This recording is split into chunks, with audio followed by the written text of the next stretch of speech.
So with the release of the new DJI Osmo Action 5 Pro, there was also a new accessory that was introduced as well, and that is the multifunctional charging handle. That is a mouthful. And so if you're trying to figure out whether it's worth getting, whether you get the Action 3, the Action 4 or the Action 5 Pro, I'm going to go through how it works, what features it has, and also highlight why it might not necessarily be something that I personally use on a regular basis, even though the extra battery life and the charging handle with all the controls is extremely useful. So connecting it to the camera is really straightforward and easy. All you have to do is remove the USB-C door and then attach the charging port protector. And then once you've done that, you can mount the camera onto the magnetic mount and then plug in the USB-C cable. And the cool thing about this is that you can actually swivel it on this little ball joint that it's got. So if you're vlogging, you can basically have the controls facing you, or if you're filming and you're trying to capture B-roll or stuff that's out in front of you, then you can swivel it around so that the controls are then facing you, even if the camera's not facing you. And here's another nice little feature as well, is on the back it's got this 3.5mm port, so you can plug in any other microphone that you have that has a 3.5mm jack. And this doesn't work for headphones, it is just for microphones, but it just means that if you don't have the DJI Mic 2 or any other microphone that has a USB-C, then you can plug that into the handle and it'll work. One thing that you do want to be mindful of though is that the handle isn't waterproof, so you can't submerge it in the water. It is, however, splash proof, so if you were out and it was raining, then you should be pretty good to go. But you do have to make sure that you've got this charging port protector on here, because this is what is going to help create that seal to keep it splash proof and stop the camera from getting damaged. But yeah, just don't submerge it in the water because it is not waterproof in that respect. So in terms of the actual battery life and the power, it works in kind of two ways. So the first is that you can actually have a battery inside the camera and then obviously have the handle connected, and the handle will just keep the battery charged until the handle depletes. So that's one way that you can use it. But the other way is that you can actually use it without the battery in the camera, so you can actually not have it in and it would still work. With the handle though, DJI do state that you'll get about 7 hours of runtime, and I haven't tested this fully, so I can't say whether that is accurate or not, but I will say that I've been out and filmed a video during one day and I haven't charged the handle, and then I've been out the next day and filmed a video for, again, another few hours, and I've still had juice left in the handle. So obviously it's going to depend on how you film and what you film and how long you're going to be filming for, but I've got about 2 days use out of it in that respect. So when you look at the handle, you've got 3 basic controls really. The first one is the record button, and you just use that to start and stop the recording or to take a photo. And then you've got the quick swap button, which allows you to go between your different custom modes and any video modes that you have, and you can basically set that up in your camera. And yeah, that is mapped to the same button that is on the side of the camera, the quick swap button. Is it quick swap or quick switch? Quick shot?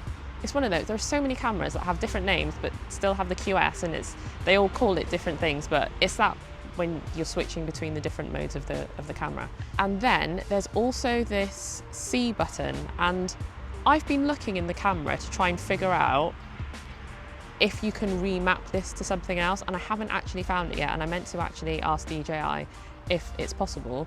At the moment, when you press that button, it will swap between having the front screen on and the rear screen off. So if you're vlogging and you've got the front screen on and the rear screen is off, when you press it, it will flip it so that the rear screen will be on and the front screen will be off. So that's actually kind of useful so that you don't have to slide up the screen to unlock the screen. But yeah, I'm gonna double check, and I might check before this video goes out, and if I do, I'll just write a note in the description. I'll just put a note on the video. But I couldn't see a way to change that button, but it seems like you would be able to, because it's just a custom button that a lot of cameras have, like mirrorless cameras. So I feel like that can be remapped, or it should be able to be remapped to something else, but I will let you know. But before I get on to why I don't think I'll necessarily be using it a whole lot, even though it is very useful, I want to ask you a question.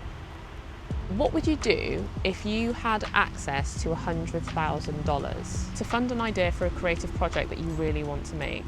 What would that project actually be?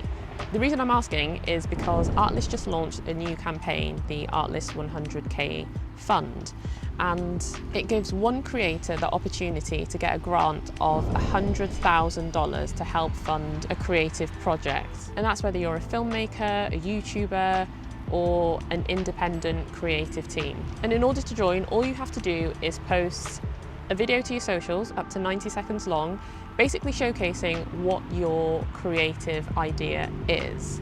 And then tag Artlist and use the hashtag Artlist100K Fund. And then fill out an application form, which is going to tell Artlist a little bit about you, a little bit more about your project, and then submit it. It is that easy. But you just have to make sure that you do all of this by October 24th because that is the deadline. So yeah, definitely get on it. I've dropped a link in the description so that you can find out more, fill in the application form as well, the submission form, and just get in with a chance to snag $100,000, which would be epic.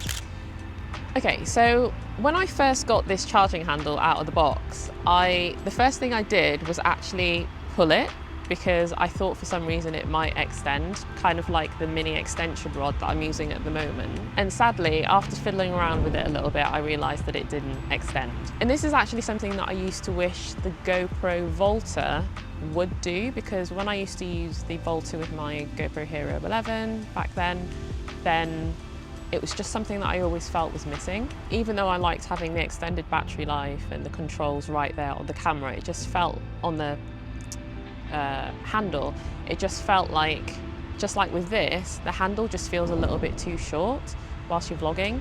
And the reason that I like to use the extension rods more so than I think I'm going to be using this is because I don't have to have my arm stretched out quite as far whilst I'm vlogging.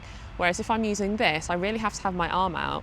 It's not a big deal. It might not be a big deal for some people, but being able to just have the extension rod and keep my arm quite close to me so that my arm isn't getting tired, or it just feels more natural and you don't necessarily see your arm in the shot a lot of the time, then yeah, that's one of the reasons why I just don't think I'll be using this quite a lot, because it just doesn't have that reach. And it's one of the things about the Pocket 3 that sometimes makes me want to use my action camera instead on this extended stick. And I know it's got the 1/4 inch thread at the bottom, so I could actually attach an extension pole to the bottom of it, but maybe I'll do that, I don't know. But I just like the simplicity of the extension rod and just being able to extend it quite easily and put it back in without having to attach anything to the bottom of anything. So if I was going to shoot B-roll, or if I was running around with my kids or doing anything like that where I wasn't going to be filming myself but I was just going to be holding it out and filming, then that is when I would most likely use the handle. But whilst walking and talking, I'll probably stick to just using the mini extension rod because I love it. It's been the thing that I've used the most whilst I go out vlogging. So yeah, that is the reason. Just whilst I remember as well, if like me, you do think that you'd be more likely to use the extension rod, don't forget that you do have the adventure combo where you get 3 batteries. So if you're mostly looking for the handle, the charging handle, to get that extended battery life, then don't forget that you have got the 3 batteries, which are going to give you extended battery life, especially as the batteries are higher capacity than what the Action 4 had. So those batteries will do you for literally probably 2 days of filming, again depending on how you vlog. But anyway, I have dropped a link in the description to the charging handle if you're keen to pick one up anyway, and also to the little mini extension rod that I'm using at the moment, which is my favourite, and also to the Artlist 100K Fund. And don't forget that you've got until the 24th of October to get your submission in. That is the deadline, so definitely check that out if you're keen to win $100,000.